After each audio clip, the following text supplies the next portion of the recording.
ये मैंने पोस्ट कीन मास्टर में किस तरह तैयार करी। मैंने कीन मास्टर को ओपन किया और इसकी मीडिया स्क्रीन पे आई, उसमें लेयर का ऑप्शन ओपन किया और वहाँ से मैं मीडिया पे क्लिक किया।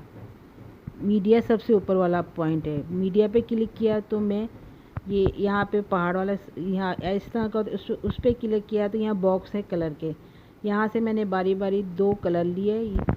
कलर लेके मैं स्क्रीन पर आई और स्क्रीन पे आने के बाद मैंने उनकी सेटिंग की जिस तरह भी मैंने चाहा था।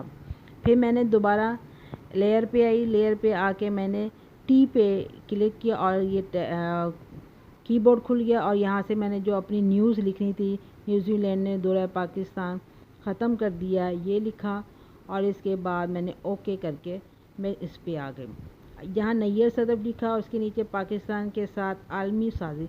मैं ये लेयर पे खोल के मीडिया पे गई। मीडिया पे इस कलर के अलावा ना, कलर बॉक्स के अलावा इसके अपने भी सिलेक्टेड बैकग्राउंड है। वहाँ से मैंने बैकग्राउंड लेके पट्टी बनाई, ऊपर बनाई नैयर सदफ की और इधर बनाई।